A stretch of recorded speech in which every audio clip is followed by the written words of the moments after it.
This episode is brought to you by Resy and American Express.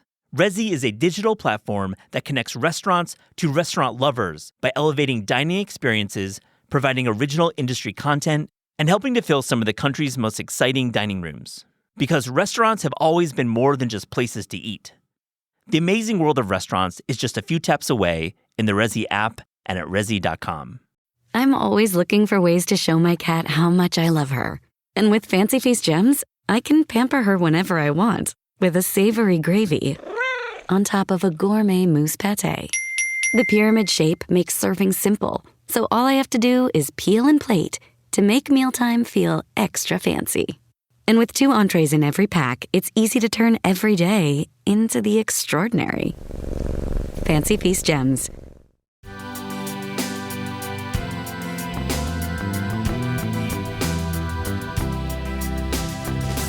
We weren't trying to cook like we're a museum, because we're often portrayed in museum settings as Indigenous peoples as an extinct race, but obviously that's not the case. We're futurists. What do we want our, kids and grandkids to think about when they think about Indigenous foods?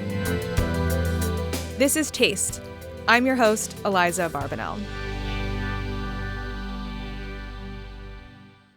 Sherman is an award-winning chef, educator, author, and activist.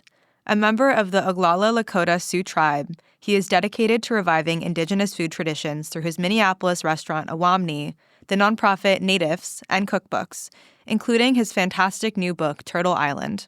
Today on the show, we talk about the years of research that resulted in Turtle Island, decolonizing Indigenous food traditions, and much more. Also on the show, I have a great conversation with Natalia Rudin. Natalia is the author of a terrific new book, Cooking Fast and Slow, Easy, Comforting, Mostly Plant-Based Recipes for Busy People. I hope you enjoy this episode. Sherman, this is Taste. Thank you so much for coming on the podcast. Thanks for having me. I've been an admirer of your work for a long time, and I'm really excited to get to speak with you, especially about this book, Turtle Island, which I think is so special. To start off the conversation today, I want to just get a little bit of insight into who you are and your relationship with food, and I'm wondering if you could share an early food memory from growing up. So, I grew up on Pine Ridge Reservation in South Dakota, and Pine Ridge is the 3rd largest reservation in the United States, and I'm enrolled with the Oglala Lakota there.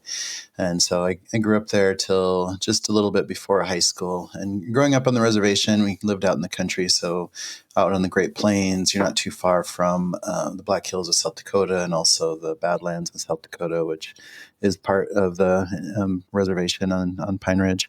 So we spent a lot of time just outdoors as kids, in the 70s and 80s, and not a lot of TV watching, and there's no smartphones back then and stuff like that. So just a ton of time outside.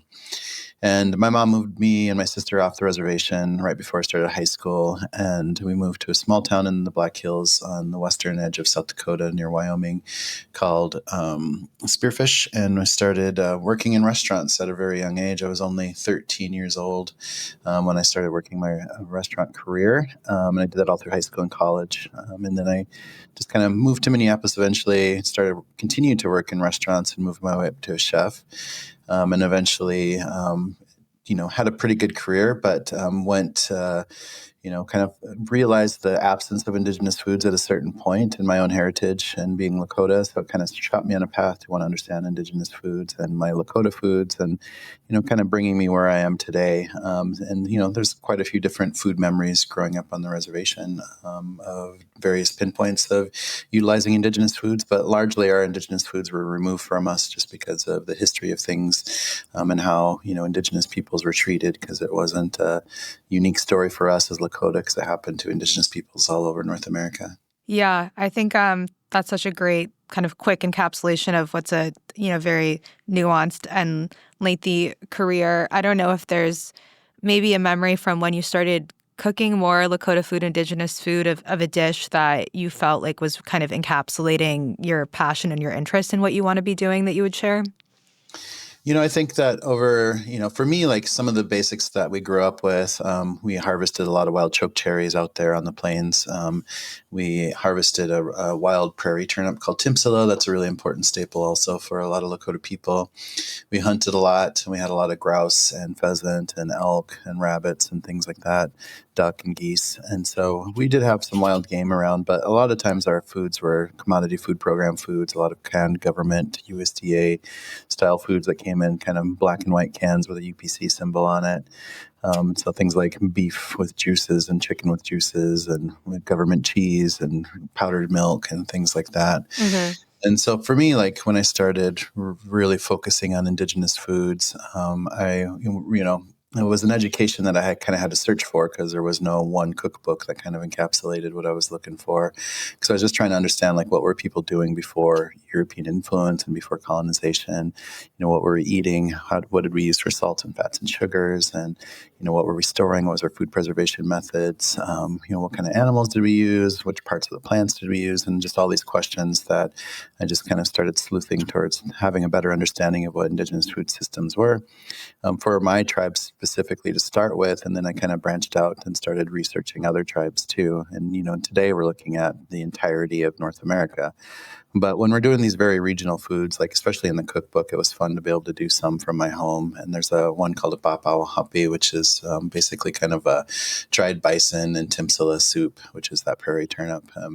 I think that one was really fun because to me that one was super traditional and it was utilizing just those Indigenous ingredients. And then it was really just, to me, tasted like home when we were testing that recipe and shooting that recipe. And that was something that was really fun. Yeah, I think there are so many recipes in this book that are so evocative that it's hard maybe to think about one that really stands out. But I think like that certainly was one that I was noticing a lot. And, we're talking a little bit about, I think, what seems to be a larger practice for you, which is decolonizing Indigenous cuisine, removing ingredients that were brought over, after the point of colonization that weren't like inherently traditional. Can you maybe speak a little bit about what that looks like in practice at your restaurant, Owamni? So when I formed my business, which was called The Sous Chef, spelled SIOUX, back in 2014, I had been already working on this kind of Indigenous food philosophy for a little while, and then had already started even doing some Indigenous dinners previously to forming the company. But when I formed the company, I just kind of utilized the philosophy that I kind of put together myself, which was I wanted to showcase modern Indigenous foods, and I wasn't trying to recreate the past and try to cook everything like it was super traditional. I was trying to reimagine what Indigenous foods were moving forward because, I'm a professional chef. We work in professional kitchens. We have modern equipment and all these kinds of things. And so I really just try to utilize, the basic techniques that people had utilized for countless generations and understanding, the components and the different wild foods and agricultural pieces that were out there in the game and, utilizing, my education as a chef to be able to put together an interpretation of what modern Indigenous could be. So part of that was just cutting away colonial ingredients of things that had been introduced to North America. So I removed things like dairy, wheat flour, cane sugar, beef, pork, chicken, and really focused on wild game, on wild plants, because there's so much out, depending on where you are in whatever region. But I was kind of focusing on the Great Lakes region at the time, since I'm in Minneapolis and Minnesota. And, searching for who still held Indigenous seeds out there and working really closely with a lot of seed keepers and seed growers and, utilizing a ton of game. So we've cooked all sorts of different animals. And, the protein diversity in this book is pretty intense because you have everything from whale to iguana, covering all of North America. So I think it's, for me, that's the philosophy that we brought when I opened up Owamni, which is just keeping that same challenge of just using Indigenous foods, so creating a restaurant that was completely gluten-free, dairy-free, sugar-free, soy-free, pork-free. And, it's a really amazing, healthy food base, but it also is just really modern Indigenous. And we continue to just, utilize that challenge. And I just think there's a ton of room out there for more and more Indigenous restaurants to feature region and, feature the different chefs' interpretations of what they want to portray, because we cut out things like fry bread because for us it just didn't fit in the philosophy that we're utilizing. But that doesn't mean that like things like those components can't be there for other people. It's just we were kind of doing our own thing. Yeah, I think having that kind of focus, it seems to be really kind of creatively exciting because it's not just about removing ingredients, it's about making space to bring in other Indigenous ingredients. And I think as a restaurant, you have this ability to be, building relationships with suppliers and providing them with a economic base as well. I don't know, you spoke a little bit about working with seed keepers, if there are any ingredients that often appear in Awamni's kitchen that you maybe, got to seek out a special supplier for or kind of like develop that kind of relationship with. Well, part of our work, is really just trying to create more food access, to normalize more Indigenous foods, to secure and steward a lot of Indigenous knowledge and education. And so everything we do has gone through the nonprofit that I also founded called NATIFS, which is North American Traditional Indigenous Food Systems, or NATIFS. And under NATIFS, the restaurant Awamni is a part of that group also, because we wanted to utilize the restaurant as a tool, because restaurants, don't really serve a purpose for food access or food relief, but they create a lot of jobs because we have over 120 employees at that one restaurant. And we're able to, move a ton of food product because we intentionally purchase from Indigenous producers locally, regionally first, and then nationally. Mm-hmm. And we've created an online market too. So we have under NATIVS, if people followed our website, they could find our online store where we feature a whole bunch of retail stuff because we have over 80 different Indigenous food producers that we've been able to connect with over the years and feature on the online market depending on availability. And so part of the work was just trying to push a lot of money towards Indigenous producers around us first, and then supporting Indigenous producers nationally. So we build our menus with those kinds of availability. So we have a lot of true wild rice coming from the Minnesota lakes. We have a lot of pure maple and honey coming from the tribes. We work with some Indigenous farms close by. We buy some Indigenous raised bison. We work with some native fisheries in Minnesota and Wisconsin. We just try to utilize as much as we can. People bring us a lot of wild harvested foods. So we're using a lot of berries and different kinds of greens and tree pieces that we utilize in our foods, like conifers, especially with cedars and balsam fir and birch and all these other kinds of things that come from just where we happen to be, Mm-hmm. So that was kind of the challenge, was just trying to make food taste like a place, and creating dishes that reflected that also reflected culture.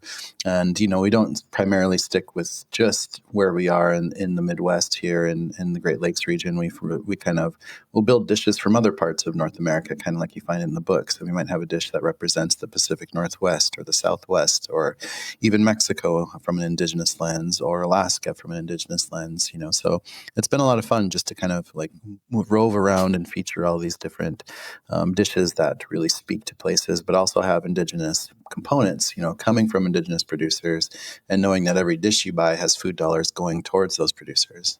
Yeah, it's a really nice web of interconnectivity, I think, between natives and Awamni, and then now this book, Turtle Island, as well. Today's episode of This Is Taste is brought to you by Grow Therapy. Have you ever tried to Google therapist near me and ended up more anxious than when you started?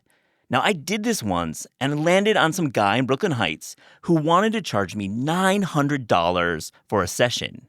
Now, I get that brownstone living is expensive, and those weekly visits to Lavara, those can add up. But come on, man, $900? Grow Therapy makes it way less overwhelming and way more affordable. Whether it's your first time in therapy or your 50th, Grow makes it easier to find a therapist who fits your needs. They connect you with thousands of independent, licensed therapists across the U.S., offering both virtual and in-person sessions, nights and weekends. It's that easy. And you can search by what matters, like insurance, specialty, or availability, and get started in as little as 2 days. And if something comes up, you can cancel up to 24 hours in advance at no cost. There are no subscriptions, no long-term commitments. You just pay per session. Grow helps you find therapy on your own time. Whatever challenges you're facing, Grow Therapy is here to help. Sessions average about $21 with insurance, and some pay as little as $0, depending on their plan. Visit growtherapy.com/taste today to get started. That's growtherapy.com/taste. Availability and coverage vary by state and insurance plan. This episode is brought to you by Grow Therapy. Have you ever tried to Google therapist near me? Just the act of typing those words in a browser can be so stressful on its own. I once went on a hunt for a therapist and found myself with a dozen tabs open with LinkedIn profiles and Instagram accounts of people I just didn't want to know. Grow Therapy makes it way less overwhelming and way more affordable. Whether it's your first time in therapy or your 50th, Grow makes it easier to find a therapist who fits your needs. They connect you with thousands of independent, licensed therapists across the U.S., offering both virtual and in-person sessions, nights and weekends. It's that easy. And you can search by what matters, like insurance, specialty, or availability, and get started in as little as 2 days. And if something comes up, you can cancel up to 24 hours in advance at no cost. There are no subscriptions, no long-term commitments. You just pay per session. Grow helps you find therapy on your own time. Whatever challenges you're facing, Grow Therapy is here to help. Sessions average about $21 with insurance, and some pay as little as $0, depending on their plan. Visit growtherapy.com/taste today to get started. That's growtherapy.com/taste. Availability and coverage vary by state and insurance plan.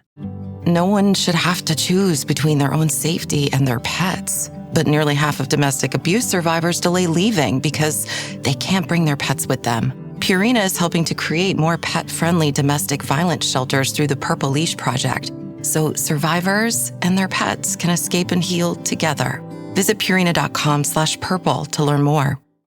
I want to kind of speak about this book more because it just seems like it required so much beautiful effort and time to put together. It's so thorough and expansive. Can you maybe speak to a little bit about what was the inspiration for this book and what kind of foodways it encompasses? Well, after the success of the very first book, which, originally I didn't have a lot of, I didn't think it was going to be anything too big. I wanted to create a book to utilize for a lot of the education, for a lot of the travel, and events that I was doing early on. And that kind of became its own thing. Mm-hmm. But so I wanted to obviously do something more robust. And so I wrote out a couple of different book proposals. But this one was an idea of just like trying to highlight and showcase to people like the vast diversity of Indigenous cultures, erasing colonial borders and looking at North America as a whole and understanding like there's so much amazing beauty and diversity when it comes to food and agriculture and culture and people and animals, and that we can be, considered that a lot of these things you're not going to find in your local Whole Foods, so a lot of it, some of these recipes you'll be lucky to have if you happen to be in the right region with the right people at the right time, Mm-hmm. And so we wanted to showcase something special and different to kind of highlight that. And, and there's so much out there, like all we could really do is barely scratch the surface because every single chapter in the book could really literally be its own book if you wanted to dig down deep. And so there's so much to explore. There's so much to understand. There's so much to regain when it comes to Indigenous knowledges. And that's what the book was kind of written with, that purpose of just highlighting that beautiful tapestry of diversity. Yeah, it kind of spans from north to south, from, up in the Arctic down to like what is today southern Mexico. I'm curious how you handled the kind of like research and development process. Did you work regionally, or how did you kind of like, do the work to make this book kind of span everything that it does today? So I'd already, with the careers with my company starting in 2014, like right away, I started traveling around and visiting Indigenous communities because I was being asked to come and talk about the work, to come and do pop-up dinners and come and like do trainings and education and things like that. And so over the span of the past decade, I've been able to travel to basically every region of the U.S., parts of Canada, a lot of many different places in Mexico, up in Alaska, and really connect with a lot of Indigenous peoples all over the place, and not only even in the U.S. but globally too, because we've connected with Indigenous peoples in South America and Africa and India and Southeast Asia, Australia, New Zealand, places like that. I'm in Hawaii, of course, and so. For me, like I had that background already, and so I'd already had a lot of the connections across the continental U.S. I had some really strong connections in Mexico because I lived on the Pacific Northwest in the state of Nayarit for a while when I kind of launched my career into this direction.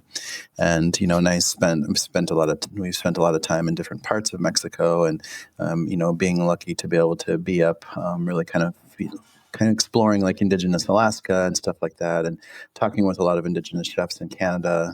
So there was already kind of a base work, and it was really nice to bring on the two co-authors with Kate Nelson and Kristen Donnelly, because Kate Nelson is also from Minnesota. She's Alaskan Native, and she grew up here in Minnesota, but she's also a journalist. And it was really wonderful to work with her to be able to utilize her journalistic skills to kind of go out there and really help define some of the storytelling in the various regions, when we're kind of putting this whole thing together. And for Kristen, just working with me, especially on a lot of the recipes and trying to get them all out there and trying to keep everything balanced and, just wrangling everything that was putting together a really complex book.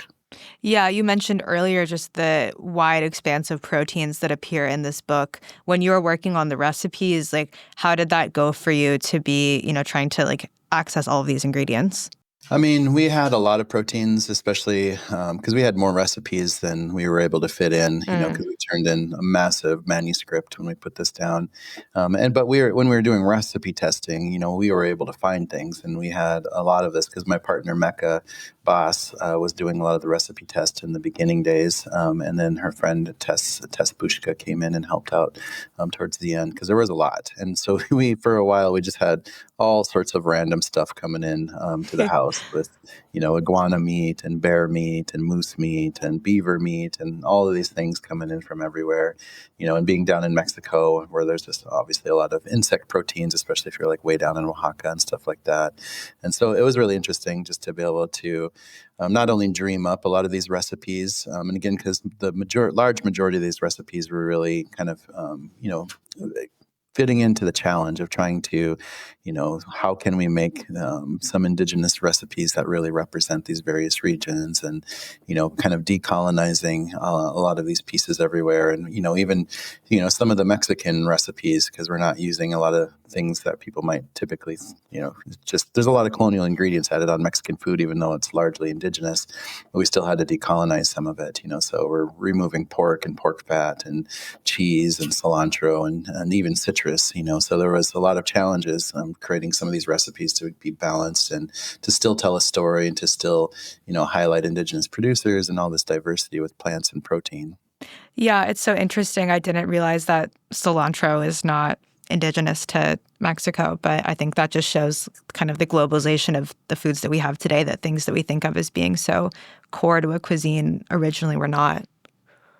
Yeah, absolutely. And there's a lot of things that might surprise people. But, we've been working on this challenge because we've been running Awamini for 4.5 years now straight. And, we've learned how to adapt pretty easily over time, just with what might seem as kind of limiting. But we have way more plant and protein diversity on our menu than basically any restaurant around us, Yeah. So I feel like there's so much to explore out there. And, and there's other things that I have likes because there's a different herb called culantro that's down in Mexico that has a very similar, profile of cilantro. And so there's we're always finding little pieces like that to balance out that because we need, sweet and tart and salty and all these things to make food fun and taste good. And, that's just the challenge we've been working with for a long time. And we just see so much opportunity out there to see more and more of these kinds of indigenous focused restaurants everywhere. Definitely. I'm curious, as a chef, if you felt that it was different to be developing recipes for food that's going to be in the restaurant versus a recipe in a cookbook for a home kitchen. Yeah, I mean, because, some things there's some gray areas when it comes to some of the proteins we're legally able to utilize in the United States, so it can be really difficult if you're considering to try to put something like beaver or iguana on the menu because they aren't classified as the proteins that we're supposed to use, from a governmental perspective. But from indigenous perspectives, people have been eating all sorts of protein diversity because literally anything moving around, can be protein if you want it to be. And, for a lot of our education, it's really focused on plants because there are a lot of plant-based recipes throughout the book. And, and we're not using dairy and cheese and cream. So a lot of things is completely plant-based. And there's just, and again, an immense amount of plant diversity. And also, again, it's just that it was really hard to pick and choose which ones to feature and which tribal communities to feature because there's so much diversity out there. We have 573 tribes across the U.S., 622 in Canada, I believe, and well over 20% of Mexico identifies as indigenous, and there's just so much indigenous diversity out there. Yeah, how did you kind of approach that narrowing down of what to include in the book? It was just tough choices. A lot of it came to some of the connections and networks and stories that we've already had. And so a lot of it just came to experience, of who we had already worked with in various regions, knowing that there's so many more tribes in a lot of these areas, and trying to acknowledge as many as we can. But it's almost impossible with the amount of diversity that's out there. And so again, unless you like made a book out of every single chapter and featured every single region distinctly, then maybe you could start to highlight and share a lot more of the various cultures in each region. And so, and kind of intentionally, I broke up the book into 13 chapters because Turtle Island is kind of a notion for a lot of tribes. So it's kind of a multicultural notion of the world being born on the back of a turtle shell. And, if you look at the back of a turtle shells are oftentimes used in many different indigenous cultures for ceremonial pieces and stuff like that, because there's 13 segments on the back of a turtle shell. And those were also used as moon calendars because there's 13 moons. And so it seemed really fitting to be able to utilize that number 13 for the chapters to break up North America in this book titled Turtle Island. Yeah, I think it's a perfect name. And I didn't know about the 13 significance with the chapters, but I really like that from an organizing perspective. It's a nice symbolism. When you're developing the recipes, I think for Turtle Island, maybe for just Owamni as well, how do you approach wanting to be preserving traditions versus offering your own kind of personal or like contemporary adaptation of something? Well, I think it's a little bit of balance. I think it's nice to show some traditional recipes that are still really wonderful and easy to recreate, But I think it's also important to remember that we weren't trying to be traditionalists. We weren't trying to cook like we're a museum, because we're often portrayed in museum settings as indigenous peoples as an extinct race, but obviously that's not the case because there's massive populations of indigenous peoples across Turtle Island still today. And so we wanted to, we're futurists. We wanted to be able to envision a future of what do we want our, kids and grandkids to think about when they think about indigenous foods. And, we're trying to normalize the notion of that because it's almost ridiculous that we don't have native restaurants everywhere across the country, especially with massive food capitals like New York City, where you can find food from all over the planet and just not food that represents the land you're standing on. Yeah, absolutely. I just think it's important to have that awareness there. I want to kind of drill into the recipes in the book a little bit more. Is there a recipe that you would kind of encourage people to make first as a starting point?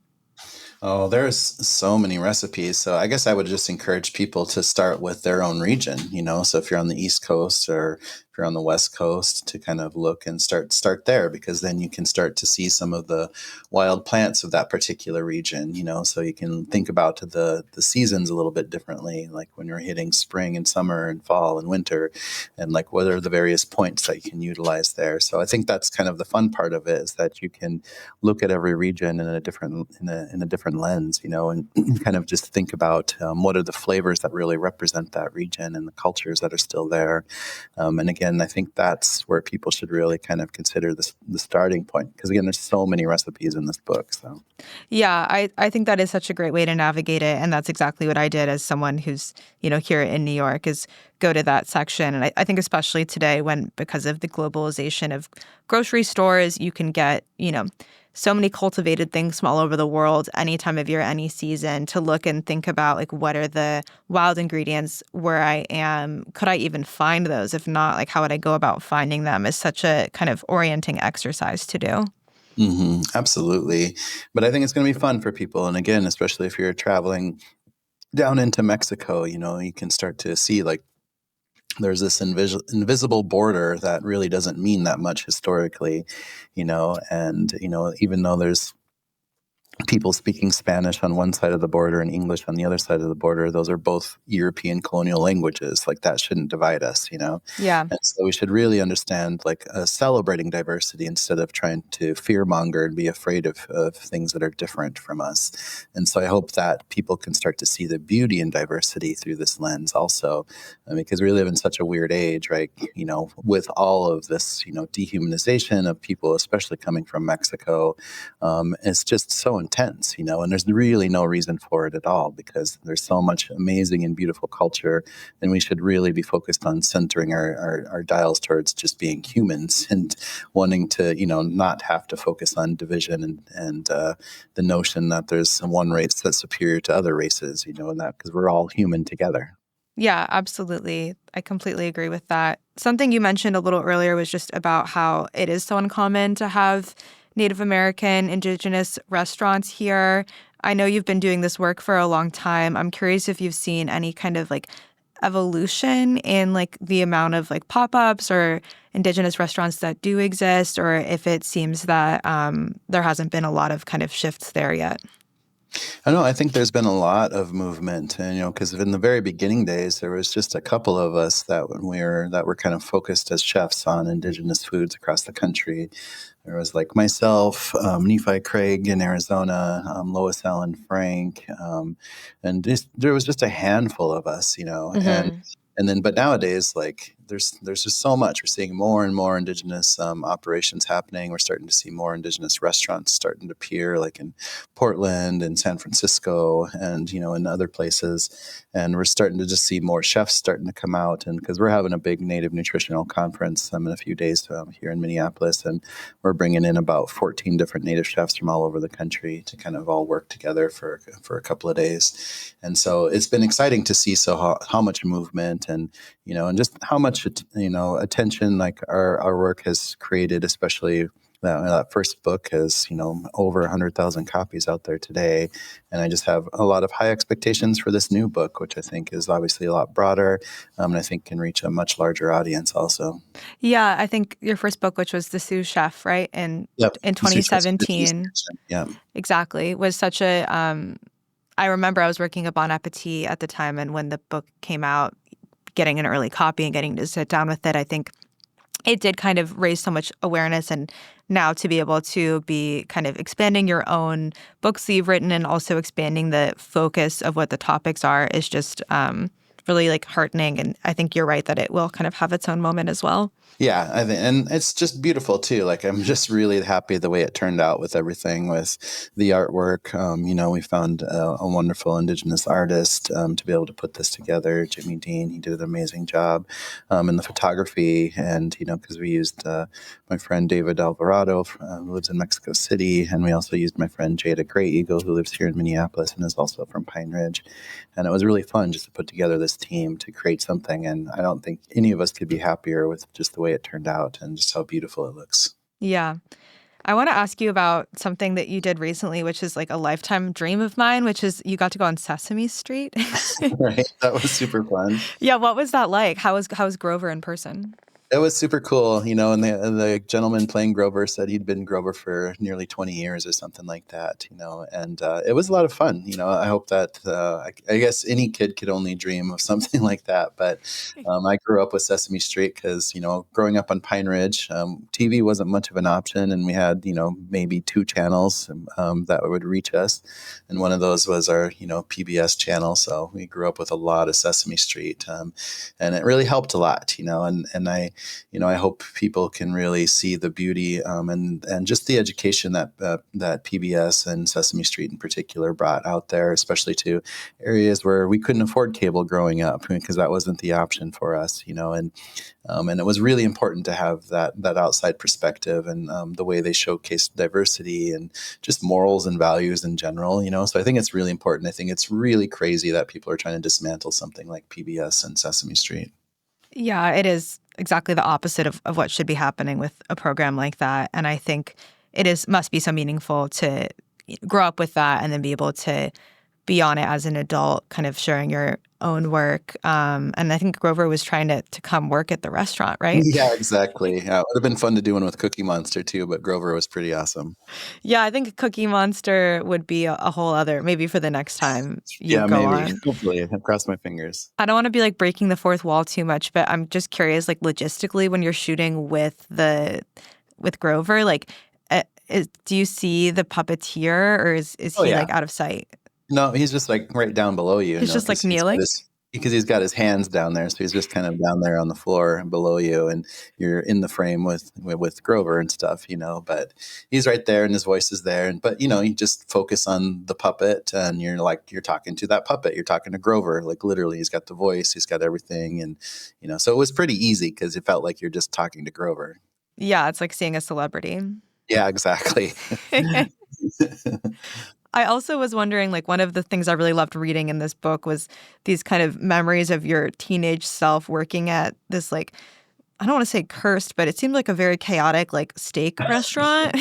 Right. Yeah. I mean, restaurants are chaotic in general, but yeah, it was fun to put down some of those old like kitchen memories, because it was such a different time back because that was like in the, I don't know, late 80s, early 90s, somewhere in that time frame, but things were just different back then. Yeah, you're like 17 years old, grilling like 100 orders of filet mignon a night, blasting Yeah, Black or more like Sabbath. 300 and some, I feel like, because it was like $4.95 for a filet mignon, because like back in the day, the casinos used to have those kind of really crazy food specials to draw people in. And so, but there was no, infrastructure support systems. It was just me and a dishwasher. Rocking it out, like listening to Black Sabbath. And I was curious, like when you're in the kitchen today, either in the restaurant or at home, what kind of music you're listening to. Oh, I've always loved music, so I have way too many albums, like especially vinyl, and so I've been collecting vinyl since I was born, and so I've always had a vinyl collection, and so my music taste is all over the board because I just really really love music, Hmm. and so for me, music is like food. It's just kind of a matter of taste and what's going on at the moment, and there's kind of a time and place for so much, and I love having a diversified list, so. I play a lot of classical in the morning, a lot of jazz throughout the day. Sometimes I'll play something really heavy. Sometimes I'll play something a little, psychedelic or just kind of out there. It just depends on the mood, So it's just a lot of fun. Totally. How do you organize your vinyl? I try to alphabetically the best I can, but it's always hard to put everything back in order. So that's a constant challenge when you have, because I don't know how much vinyl I have, but probably 1,500 pieces or something. So it's a lot to keep it organized all the time.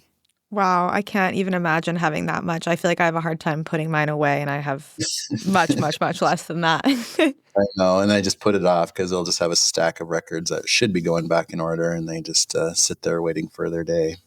Yeah, but I think that's, part of the perk of having such a big collection is, it's hard to put everything back maybe. Yeah, exactly. And plus, you have some favorites that just kind of stay out on rotation for a while too. So Yeah, that makes sense. It's seasonal. yeah. To close today, I want to play a rapid fire game with you. So I'm going to ask you some questions and you'll just kind of give me the first answer that comes to mind. Okay. Okay. Your favorite season for cooking? That's kind of a tough one. I'm gonna say I really enjoy winter cooking actually because I have a fireplace at my house in Minnesota, and I have a setup so I can just like cook a pot right over the fire inside. And it's fun to do some of those like slow cooking recipes that just last all long, the whole long day, and you just kind of fill the house up with whatever the smells of what you're cooking. So I really enjoy that piece. So I'll say winter just to start. Yeah, it sounds really cozy. Okay, your favorite cookbook right now that's not one of your own? Oh, that's another tough question. I feel like I'm getting a cookbook every day almost right Yeah, now. it's that season. The one that I really liked this last year was actually Black Food by Bryant Terry. I just really liked the storytelling throughout there, and I liked it felt like a community almost, with the way they put that book together. And I just thought it was really, really super cool. Yeah, it's a great book. Okay, your go-to late night snack? I just like popcorn, it is indigenous. I just like keeping it simple. So I don't really have much of a sweet tooth. Like I might eat like a single square of dark chocolate sometimes. But I really, I think popcorn's probably been more of a go-to snack for me when I'm just kind of hanging out. Do you use any kind of seasoning with it? I particularly like just really good olive oil and salt. I like to keep it really simple. Yum. Okay, your favorite item on the menu at Owamni right now? Well, we have some really amazing giant bison steaks that people really like, but the go-to favorite at Awamini has always been just these roasted and grilled sweet potatoes with this maple chili crisp oil. It's so simple, but it's so good. And we put that's the one piece that's been on the menu from the very beginning for 4.5 years, because we've pretty much swapped everything else out because we change the menu 4 times a year.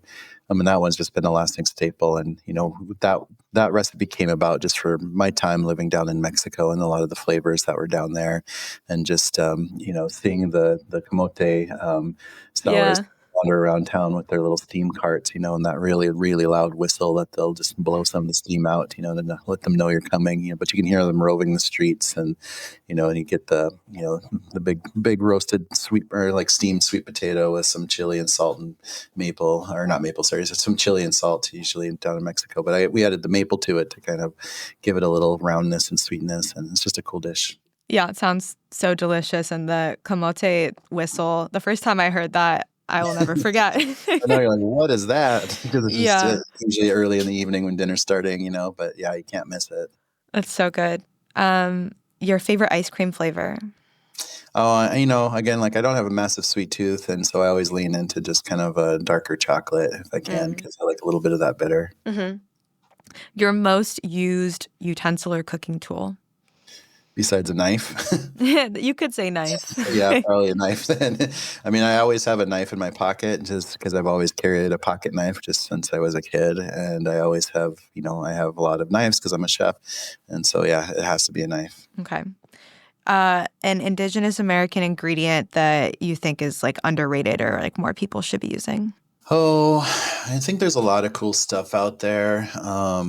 Maybe like I mean, almost every region's got something that's underutilized. Like why don't we say pawpaw? Because it's one of the coolest fruits in North America, and people rarely know what it is unless there's definitely a handful of people that have obviously know what it is, but like so many Americans are just completely unaware that there's this massive like mango, banana almost like fruit that's growing in places like New York and Michigan and Ohio and that whole upper area, Yeah, and it's about to be in season, I believe. Yeah, it should be in season right now if it hadn't just passed. So somewhere right around now, I suppose. And so we Yeah. don't have them out here in the Great Lakes, so I'm not as familiar with exact season, but I know. And plus, climate change is switching things slightly, but should be about nowish. Yeah, it's like a custard apple almost. I haven't tried one yet, but I have recently encountered somebody who is sourcing them here in New York. So I'm Oh yeah, eagerly awaiting. they're beautiful. There's a guy up on I guess it's just Hudson River up there, just on the west side, and he's growing kind of like forgotten fruit farm, and so that's one of them that he has there. So a lot of papas up there. That's so cool. Do you remember the name of that farm? I don't. I would have to look it up. But You're he all also has good. things like American persimmon and stuff like that. Yeah, I love that. Okay, final question is a fictional food scene, like from a book or movie or something made up that you wish you could magically eat in real life.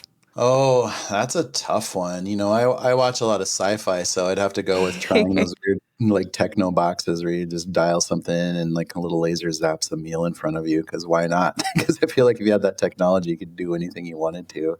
So I think that would be super fun to play with. Yeah, you could be sourcing all kinds of ingredients with that Sure, too. why not? Yeah, I know there's a whole bunch of moral issues packed into that somewhere, I'm sure, but I think it sounds pretty cool to try. Yeah, we can, in our fantasy, have it be Right, perfectly ethical.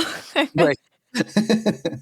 Well, I wish you could get one of those boxes because I would love to know what you would make with it. But Right. in the meantime, there's a lot of great recipes in this book to explore. And thank you so much for coming on the show, Sean. It's been so fun talking with you. Absolutely. Thanks again for having me.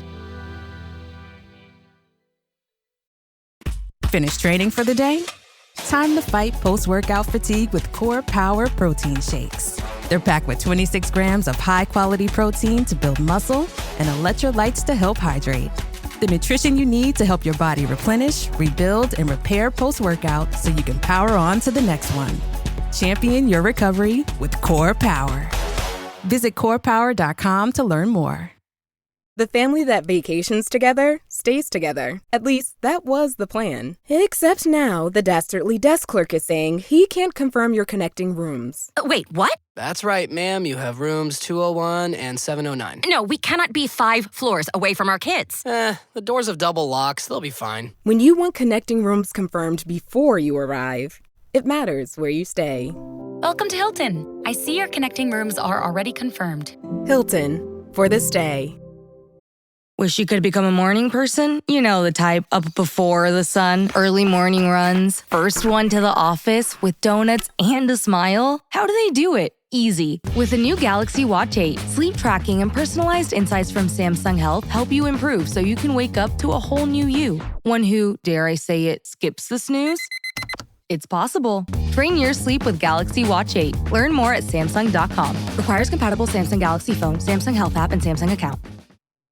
Natalia Rudin, welcome. This is Taste. Great to meet you. Great to be here. Thanks for having me. I'm excited to chat about your book and your life online and offline. Can we go there? Let's do it.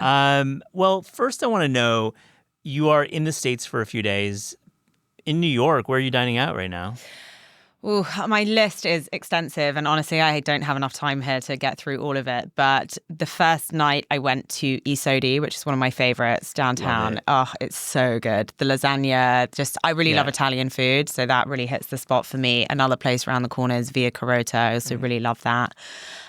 Places that I haven't been able to get to that I'm going to have to do on another trip is the Four Horsemen. Mm-hmm. Dying to go there. And then Malatesta. Yeah, Malatesta, sure. Good choice. Yeah, those are a couple of where I've been dining out. And then obviously heading up the bagel spots. Yeah. Did Russ and Daughters, Apollo Bagels, and a third one which is completely escaping me now. Are you missing bagels in London? What's the story like right now? It's not so much that we're missing bagels; they're just not as good. They just aren't. I don't know. Apollo Bagels is by far the best, I think, for me that I've had in New York. Yeah. But I just think it's so good. But the toasting of them, they're just so.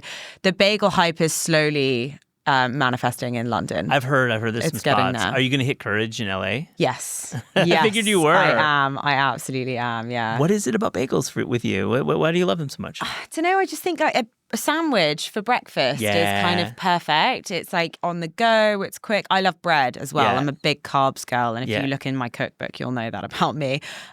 So starting with like some heavy carbs at breakfast is perfect for me. And so in London, are you in your home kitchen mostly? Are you like a restaurant hound? What's your balance like there? I'm in my kitchen during the day, and ideally at nighttime I'm in a restaurant, or Love that. I'm eating from a takeout box.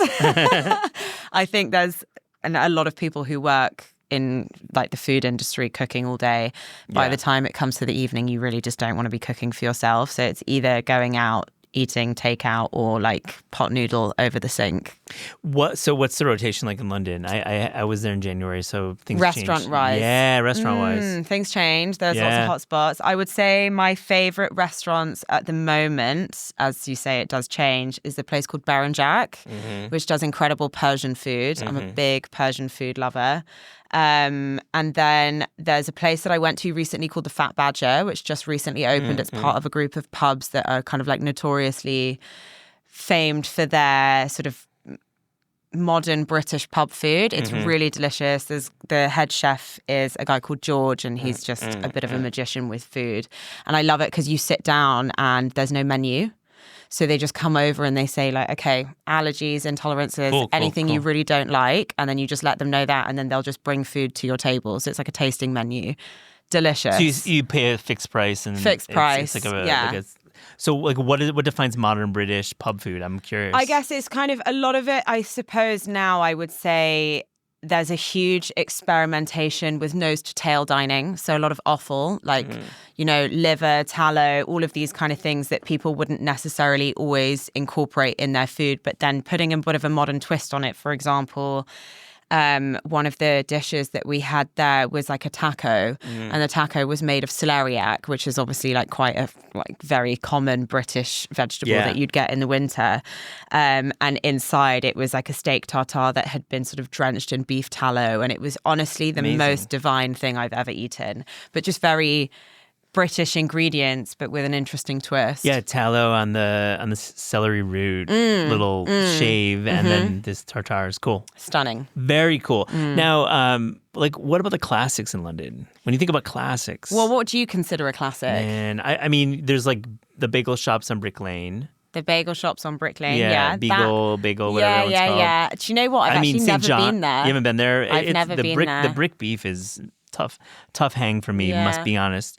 I mean, right now, like, I think St. John St. bread John is... St. John is, I think, a classic. And it will always remain a classic. It's so good. And actually, even though that's a very sort of nose-to-tail restaurant, I think their vegetarian food, they really nail it. And I think that's such a good sign of a restaurant. Yeah. One of my sort of indicators for a good restaurant is if they can nail the house salad.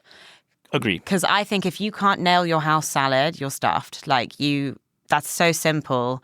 It's a delicacy. If you can't do it right, then, you know, It you've should got be to an pay item attention. that people order all the time. Absolutely. Like every table has Yeah, a salad. exactly. If it's a good house salad. Yes, Like if it's absolutely. special. Absolutely. Yeah. There's actually a restaurant that opened maybe last year or the year before, called Josephine Bouchon. It's French, and they just opened a second branch, and they do a lovely house salad. Very sort of like bitter leaves, nice mustardy dressing, kind of creamy but tangy, and it's, really, really good. What's your take about Rochelle Canteen?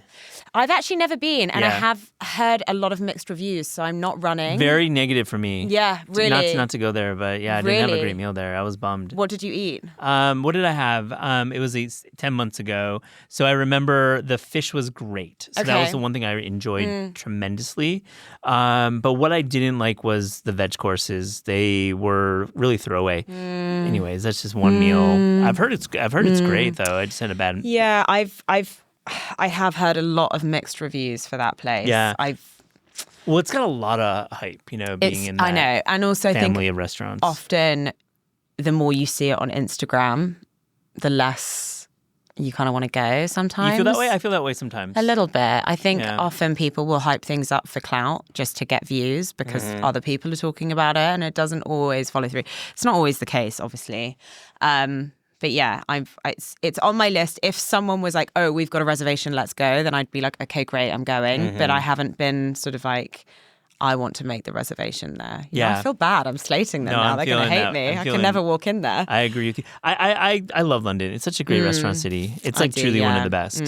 There's a restaurant that, have you heard of Manteca in No. Shoreditch? No. Oh, that's really good. It's like Northern Italian, very, very good pasta, good meats, good cheeses. You should put that on your list. It's a very good one. It's a good segue to talk about your career as a personal chef. Yes. I really want to talk about it because we have had personal chefs on.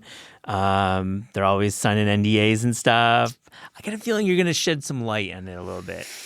Oh, I don't know. Your face. I always want to be clear. I just want to first get, how did you get into personal chefing? So Easy question first. Easy question first. How did I get into personal chefing? I harassed a lady to hire me. I had no credentials, no qualifications, just a hell of a lot of life experience in the kitchen. I've always been around food, always been cooking. I'm half Russian on my father's side, and my Russian grandma didn't really speak English, and I didn't really speak that much Russian. So we used to kind of communicate through eating and food and spending time in the gardens in the countryside in Russia, picking vegetables. And she used to make this thing called kompot, which is basically just like a raspberry juice. And I would learn all of these things from spending time with her in the kitchen. I had an Italian godmother who taught me a lot about cooking pasta from scratch. And, Italians love simple flavors done well. And that is something that really speaks to me. And I always knew I wanted to be around food. I always knew I didn't want to be in an office. Yeah. Really. And I had it just felt like a calling to kind of cook for people and be someone who can advise on different sort of dietary lifestyles for different diets for different lifestyles, because I think everyone's a little bit different, and what works for one person might not work for someone else. And I found that very interesting. I have a diploma as a health and nutrition coach, so I can, kind of advise on nutrition. You can do the macro math. I can do the macro math just about. I mean, it's been a while, don't test me. No macro pop test here. So as I said, I harassed this lady, and she eventually gave me a job, and I worked with her, and we worked so well together. I did a 5-week stint. She had a few goals, health goals, and we reached all of them. And then it was just sort of word of mouth, and it kind of snowballed from there. So you started cooking for private clients and traveling a bit with them. What's it like when you're on the road cooking as a private chef? It is interesting. Yeah, I bet it's challenging. Yeah, it's fun. It's a lot of fun. I mean, I got to experience things that I probably never would have experienced had I gone through another career. You kind of have to, something that I used to struggle with, and eventually you get better at it, but it's going to a country where you don't know the ingredients. Yeah. So you don't know what brand of harissa is this spicy or it's not spicy, or which brand of tahini to get that's going to be really nice and runny and liquid gold that you want, or like the dairy brands that you have to sort of trial and error. And then something I've actually experienced working in America is the difference in the produce. The flavor is wild. I feel like in Europe and London we are spoiled. Yeah. And then the flavor here, it just feels very bland almost. Yeah, true. So what's the setup? What are you doing in America? Did you travel over here with like a family? Was it like a corporate client? So I spent a little bit of time in Georgia. In America. And actually that's the only place in America that I've worked, but I spent a lot of time working in the Bahamas and also in Canada. Yeah. And in the Bahamas they pretty much ship everything from the States over. And it's just, I don't know, it's just and even last night I did a supper club at Liaison-Canal just to celebrate the launch of my cookbook, and I was cooking this food and I was just like heavily throwing salt into everything because I was like, it doesn't taste how it tastes in London, but I'm doing exactly the same thing, cooking it exactly the same way. Give me an example. Was it produce last night that wasn't quite I had butternut squash. Oh, yeah. And normally in London, it's just really sweet, very nutty. Yeah. And last night, it's almost as though, when you burn your tongue and then you try food and you can't really taste it as well. Totally. It kind of felt like that. Man. Yeah. We're letting you down. I know. Our farmers markets in New York. I was freaking out. Yeah. I was like, oh my God, people are going to think I'm actually a terrible cook. No, but then to obviously adjust it. Everyone here is, I suppose, used to that. So what's the scene like last night? It was very eclectic. I unfortunately didn't really get to speak to too many people because it was a one-man show and I was in the kitchen doing all the food. But it was sweet. I mean, I just put up on my story on social media, like, I'm hosting a supper club, buy tickets if you want. So I guess the diehard sort of Nats Nourishments people came through, and it was very sweet. A lot of girls. A lot of women. I have a lot of women in my following, which I really love. So that's nice. It was nice. So it is connect, but you're like working, so you didn't have to walk around. Yeah, I mean, you say hi, and then you get to talk a little bit, and they all tell you their names, and it's very sweet. And signed a few books at the end, and some people are like, "Oh, I followed you for so long." Yeah, it's a really lovely experience, very heartwarming, very nice, and also, I wouldn't be here without them, so it's really nice to actually just meet people and have conversation. And back to the private cooking. So like Bahamas, Georgia, Canada, like who are the clients? Are they like actors? Are they? No, never actors, unfortunately, or maybe fortunately. But I did work with an athlete, and then most of it was actually just sort of CEOs of major companies or founders, entrepreneurs, kind of behind the scenes people who are quite, I suppose, not sort of public figures, but very well known in their industries. So like, how do you work with like a private client to get the menu to their liking? So prior to the first date of working with them, I would send them a little form, not long at all, very basic, very simple, just saying like intolerances, allergies, and anything that you just really don't like. And once they give me that, I then just work around it. 9 times out of 10, they would give you the freedom to just say, like, I don't really want to think about it. I just want to eat it. So I'm not going to put in requests or say, like, I want this and that and this. Sometimes they might turn around and be like, I'm really craving a steak tonight. Can we have that? And I would just work around that.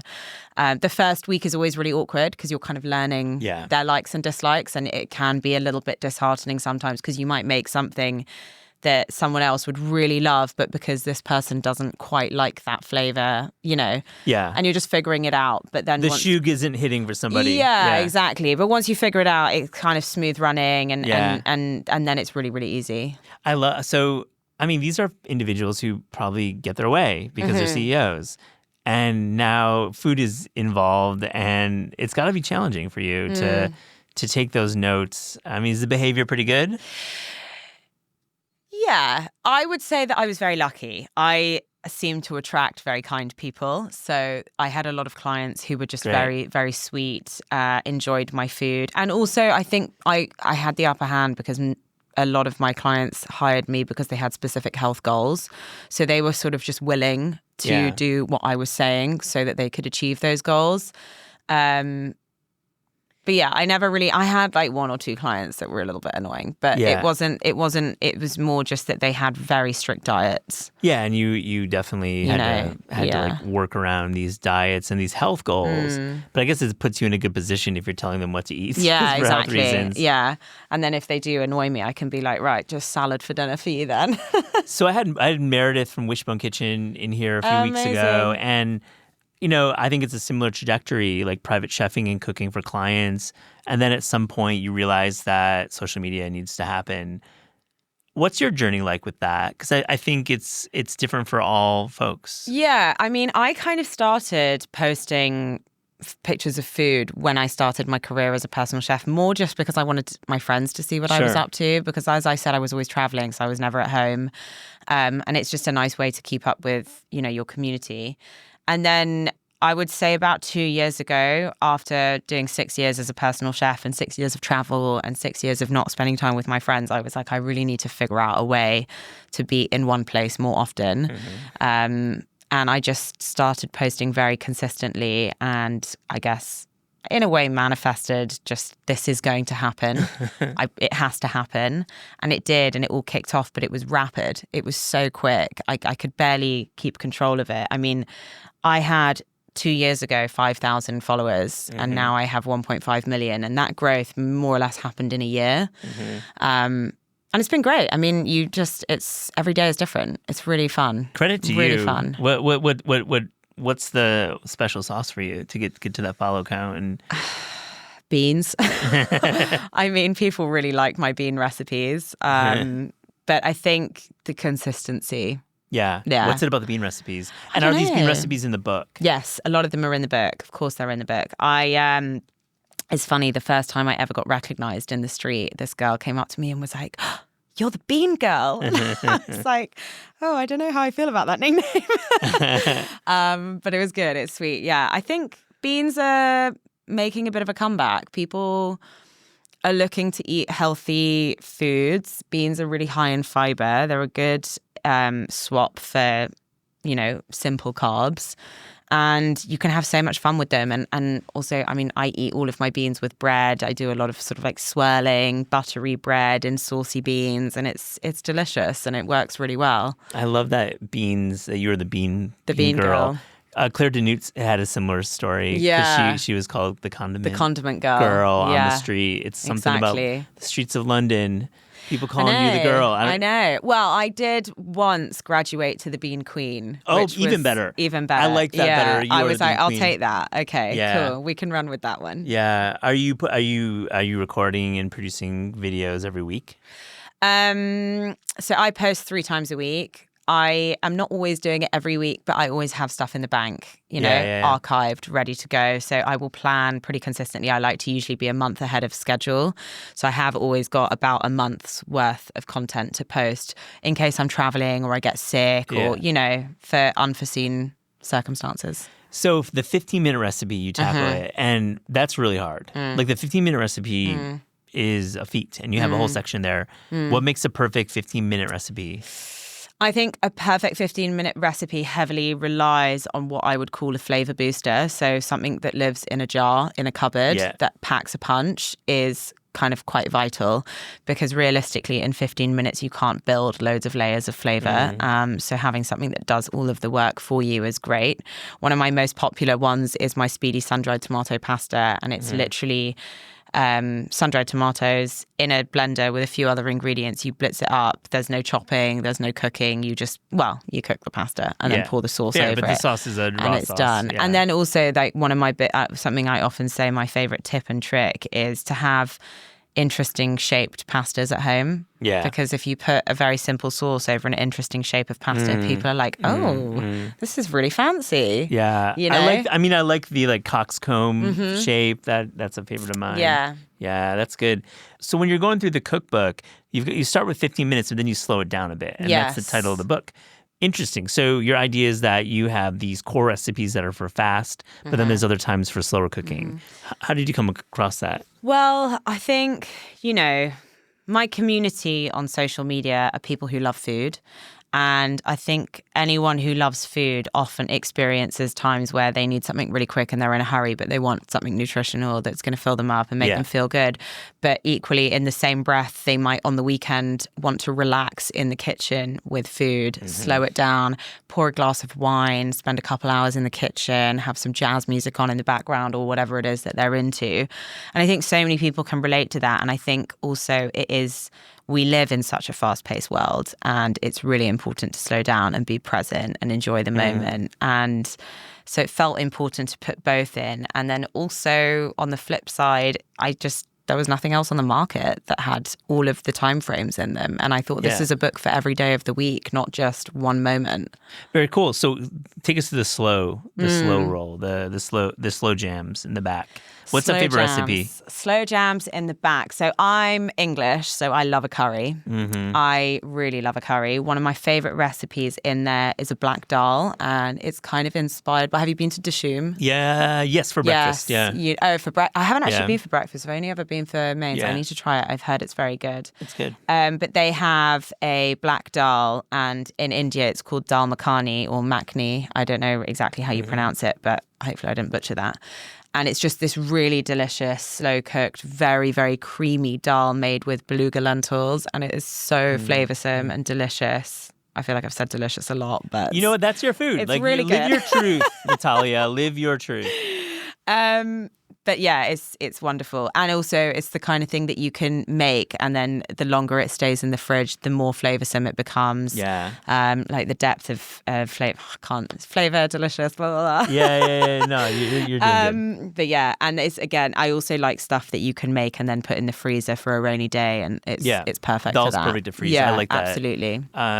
Is it all vegetarian in the book? So the core of the book is vegetarian. There are a lot of suggestions to how you can make it more flexible for anyone. But yeah, the core is veggies. It's vegetarian, but you can always flex in animal proteins. Yeah, and it says, so there will be recipes where it will say sort of like in the tip section, like this works really well with grilled fish or grilled chicken or nice. I like that. It's a smart way to do the book. Yeah, something for everyone. I'm into that. So what do you do next? Like, you've got this book, you've got yoga. Are you like a recovering yoga instructor? Yeah, well, I fell out of love with it, to be honest. Let's go there. I'm wondering, because your bio says yoga instructor. I'm like, okay, well, you got food and yoga. You got to like maybe pick a lane. I mean, I'm not saying that yoga instructors can't be chefs, but you fell out of love with yoga. I don't think you're wrong. I think you're right. I think you do pick a lane. I think I liked yoga, but if I'm being brutally honest, I acquired my yoga teacher training because it gave me more of a standout when I was working as a personal chef, because I would offer those services as well. Yeah. And it was like a USP of mine was to basically give people a health retreat, but in their own home, to factor it around their lifestyle. And I did it as a means to an end to get myself further in my career, if I'm being honest. You're being greatly, frankly, honest and the best. There's a lot about yoga that I think is really magical and really wonderful, but I'm from London. I'm a very fast-paced person. I'm extremely impatient. And I actually don't enjoy yoga. I like walking and I like playing, racket sports and stuff like that. But like doing an hour of stretching in my living room, I would rather do something else. I love this. So let's edit the bio. Let's Edit the put like a bio. little recovering Yeah, yoga instructor. exactly. I love that you're being honest. It's good because I feel like you have to be honest with in these things. Listen, sometimes you've got to do things you don't want to do to get to where you want to be. Agree. And like you were smart to set up your business to have like multiple offerings. If you're going to do a retreat, let's do some yoga. But now, I mean, right now it's mostly online work that you're doing. Is that right? More or less. What about a restaurant? I don't think I could ever do a restaurant. I feel like it's a completely different kettle of fish that I have no experience in, and I have a lot of respect for restaurateurs, but the shelf life of a restaurant terrifies me. It's a really hard industry, and also you get stuck in one place. I quite like having variety. That's why when I was working as a personal chef, I only ever did short-term clients. I would work between a month and 3 months with someone and then move on because I like to have diversity and variety. I get bored very easily. As I said, I'm a fast-paced, impatient person, so I need things to be moving and changing. Seems like New York would be a great fit for you. I would love to live in New York. I would love to live in New York. Can this happen? I don't know. Maybe. Wait, back to I have to ask about personal chefing. So you end a 1 month cycle. Yes. And then you like travel somewhere else. So you were kind of like a traveling. Yeah. You weren't doing chef. it based in London. So you would like live with the client. Dude, like this memoir of yours. Oh, could out a lot of people. No, I'm joking. No, it was great. Yeah, I would move in. I would go. So I'd go somewhere, stay there for a month to 3 months, and then come back, spend a week in London at home, kind of try and recoup, and then go somewhere else, spend time somewhere else. And it was fab. I mean, I'm a really nosy person. I love looking at people's houses, and I loved being able to sort of see all these different houses. And obviously you're working for very wealthy people, so the houses are pretty nice. Yeah. And yeah, it was great. It was really, really good fun. So the idea was like you were going in and like helping make change in their cooking and eating lifestyles. More like eating habits and lifestyle habits. So I mean, you get all of these people who will go sort of like to places like the Shah or like the Viva Maya Center, and they're gone for a week and they don't have to think about the job, the dog, the kids, and they're waking up and doing a long walk and then having a breakfast shot and then going and doing yoga and X, Y, and Z, and they feel great and super chill afterwards. But then the second they come home, those habits may continue for a day or two, but life gets in the way and you can't keep all of those things up. So my USP was that I'm going to bring it to you, fit it into your lifestyle so that you can carry on having those healthy habits and feeling good about yourself and, having that sort of mind-body connection where you feel like your dopamine levels are steady rather than, up and down. And obviously I would go be with them for X amount of time, incorporate all of this. And then when I would leave, it would continue for maybe 3, 4, 5 months. And then they'd hire me again because they'd fallen off the wagon. And Interesting model. This is so cool. Like it seems like you helped a lot of people. Well, I tried. Yeah. Yeah, I tried. I just wanted to be, I felt like as someone who had no credentials in personal chefing or the cooking industry, I needed to set myself apart from the average personal chef and give myself a bit of a difference so that I would stand out. I love it. Yeah. I mean, but is those kind of in the past? Yes. Those days? Yeah, it is. I don't think I would ever go back to personal chefing now that I've got, I'm juggling quite a few things at once right now, and I just wouldn't be able to fit it in. And also I need to be in my kitchen to do my content. And if I was in someone else's kitchen, I can't be like, do you mind just waiting 5 minutes whilst I get the perfect picture of your food? That's not going to fly. Yeah, it's not going to work for a client. What are you planning on right now? What are you working on? So I've just launched my long-form YouTube recipe content career. Ooh, I don't know if that's it's the right a lot, way. But you said it well. Yeah. Thank you. Long form YouTube content career. Long form YouTube. Yes, exactly. So Cooking Slow with Natalia. Cool. I'm working with a really wonderful videographer, editor called Joss Roberts, who's a friend of mine, and we have a really great synergy, and it's been really fun, and I'm excited to see where that goes. And then I've got a few other things in the pipeline that I can't talk about. Sign some NDAs. But watch this space. Yeah. We definitely love to honor the NDAs on this show. Natalia Rudin, thank you so much for joining. This is Thank Taste. you so much for having me.